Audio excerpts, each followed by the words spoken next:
Famous hadith of Fatima Bint Kajs, one of the famous sahabiyat. She narrates, and this hadith is in Sahih Muslim, that one day we were sitting in our house when we heard the crier running through the city saying, As-salatu jami'a, as-salatu jami'a. As-salatu jami'a is how the Prophet ﷺ would call the Sahaba to the masjid when there was an issue other than the 5 salawats. The adhan is not given. You have an announcement. Come to the musalla, come to the musalla. That's how they would do that. As-salatu jami'a simply means come to the musalla. That's what it means now. Even though it technically means come and pray, but the meaning here is come to the masjid. So, Fatima says, I rushed to the masjid to see what was happening. And I prayed with the Prophet ﷺ. And I was in the first line of the women, right behind the men. In her eagerness to hear what the Prophet ﷺ would say, she was in the first saf of the women behind the men. Point she's trying to say is, I heard directly everything that I'm about to tell you. So after we finished praying, the Prophet ﷺ went on the mimbar and sat down. And he said, let everybody remain where he is. Nobody move. Let everybody remain where he is. Do you know why I called you? They said, Allah and His Messenger know best. He said, I did not call you today to give you an advice or a lecture to cause you to cry or to fear Allah. That's not the reason. Maw'idah, no khatira today. I didn't call you. But rather, I came to tell you what Temim Dari came to inform me. Temim Dari. Who is Temim Dari? I have a lecture about him online very briefly, about one of the, my series about the Sahaba. Temim Dari was one of the few Sahabi who was a Christian and then embraced Islam. The majority of Sahaba were pagans. Very, very few were Jewish or Christian when they embraced Islam. Very few. And of them is Temim Dari. So he's one of those group of Sahaba who was Ahli Kitab and he embraces Islam, and of them is Temim Dari. And so Temim Dari came to me embracing Islam, and he told me a story that happened to him many, many years ago. Now, Temim Dari is from one of the tribes up north, and those tribes were seafaring tribes. They would ride the ocean. The Quraysh were a non-seafaring tribe. The Quraysh despised the ocean. The Quraysh did not like riding on the ocean. And that's why the Quran is full of references. فَإِذَا رَكِبُوا فِي الْفُلْكِ. The Quraysh did not like the ocean. And few of the Qurayshis rode on the ocean.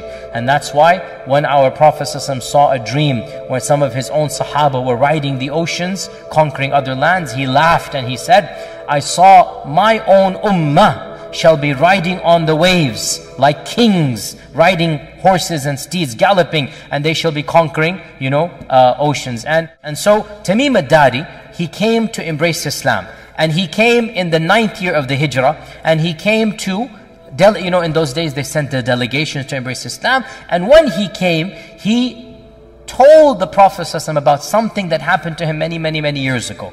He said, Ya Rasulullah, let me tell you an interesting story. Let me tell you something that when I was an earlier young man, a Christian, this is what happened to me. So when he told this story, the Prophet ﷺ then called the Sahaba and said, here is Temim Dari, let me tell you what he told me. That's the hadith here, okay? Now, it's a very long hadith, and you will find it. Where will you find it, guys? Online. I gave you the reference right now. Sahih Muslim. The story goes as follows, that Temim Dari says when he was a younger man, that he was in a ship of around 30 people from the tribe of Judham and Lukham. These are Christian Arab tribes up north, and he was from those tribes. And once a very severe storm came in the ocean, and for 30 days they were lost at sea. After there were 30 days, they were lost at sea. They had no clue where they were until they came to a faraway, ocean that they could not recognize, and they saw an island in the distance. So some of them, Temim Dari and a few of them, took the smaller boat to go get some water, to go get some food. So every large boat has that small boat to go in. So they took that smaller boat to go to that island, and when they landed on that island, they met a very terrifying animal. A beast that could speak to them, a dabba that could speak to them. And we'll mention the dabba when we come to one of the 10 signs. The dabba that could come to them. And this beast was unrecognizable. Like, call him what? Bigfoot or something. Although the hadith did not describe him. It simply says, a beast that's very hairy. just nothing but hair, and could speak. And Temim saw this and his people, and they were terrified. And the beast said, "Come with me. I'm going to take you to my owner or my master." And they went to this island, and they went to this cave where they saw a man larger than any man they have ever seen. And the man was tied up in a more severe manner than any man they have ever seen. And the man then began to ask a number of questions. And it goes like, 10 questions or so. I'm not going to go into all of them. And they were so terrified, they just responded one after the other. And until in the end, the last question was, of the questions, the Tabariya sea, is it still there?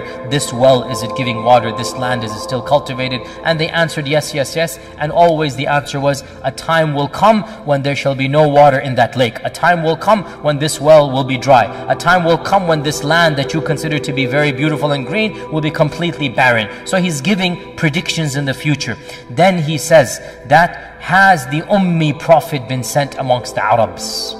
Has that Prophet been sent amongst the Arabs? And Temim Dari at this time was a Christian, but he was an Arab. He knows the Prophet has come. So he says, yes, he has been sent. And he has come out from Mecca, and he has settled in Yathrib. Because he didn't call it Medina, because only Muslims called it Medina. For those 10 years when Islam was spreading, Yathrib and Medina were the same name, as you know, the same city.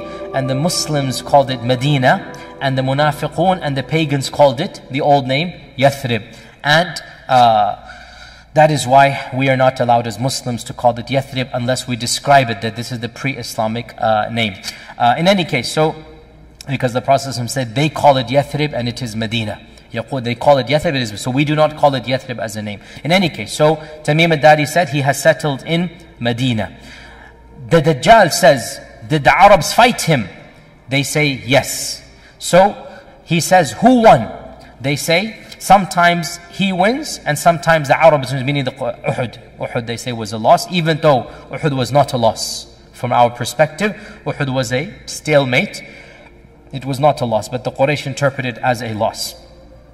Dajjal then said, if there is good in the Arabs, they should follow him. And I will tell you about me. I am the Masih.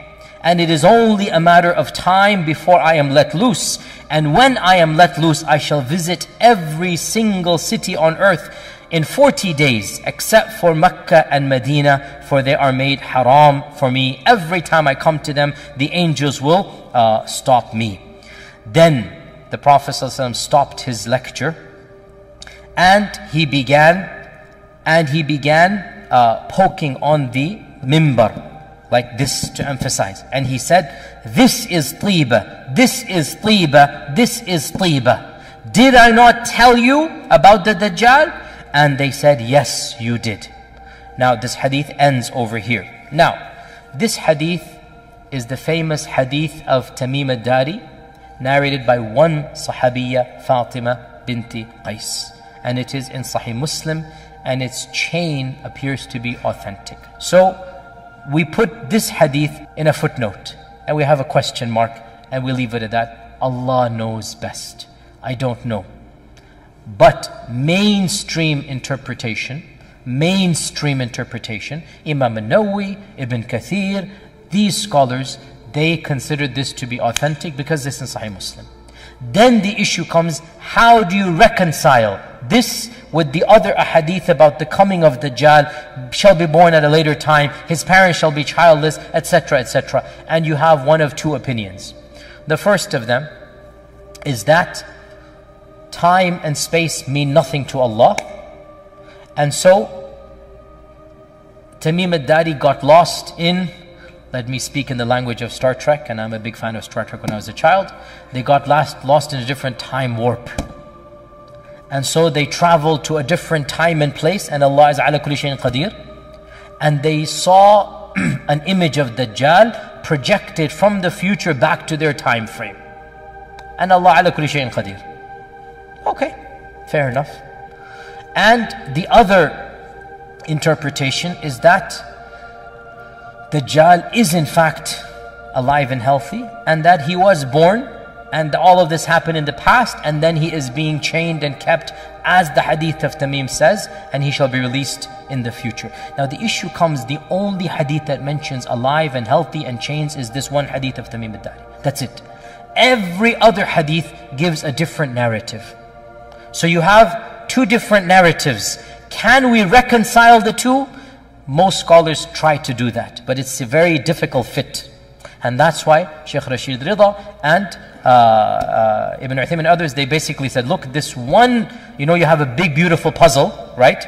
You have one piece, is just not fitting in. And the puzzle seems complete. And yet you have in the box this piece. So you can say, maybe the manufacturers put this by accident. I'm being analogous here, right? Maybe this piece shouldn't have been in the box. It's just a mistake by one of the narrators. That's what they're saying. And the picture is complete. And the other scholars say, no, it's in the box. The manufacturer sent it, so I'm going to squeeze it in. There's a little space here, let me just put it in and shove it there, and khalas, we have a painting. Which version do you want to follow? I leave it to you.